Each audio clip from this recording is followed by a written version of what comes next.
Padma railway সেতুর নিচে মাটি অপসারণে সেতু নিরাপত্তার কোনো ঝুঁকি নেই বলে জানিয়েছেন সড়ক পরিবহন ও সেতু মন্ত্রী রবিউল আলম।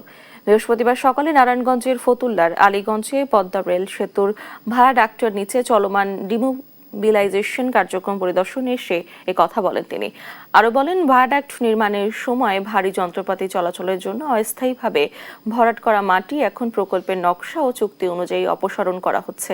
এ সময় মাটি কাটার বিষয়ে যেভাবে সংবাদ প্রকাশিত হয়েছে তাতে বিভ্রান্তি সৃষ্টি হয়েছে বলেও জানান মন্ত্রী। এছাড়া প্রকল্পের নিরাপত্তা এবং ভবিষ্যৎ পরিকল্পনার স্বার্থেই এই কাজ করা হচ্ছে বলে উল্লেখ করেন তিনি। সেটা করা হয়েছিল এই প্রকল্পের স্বার্থে।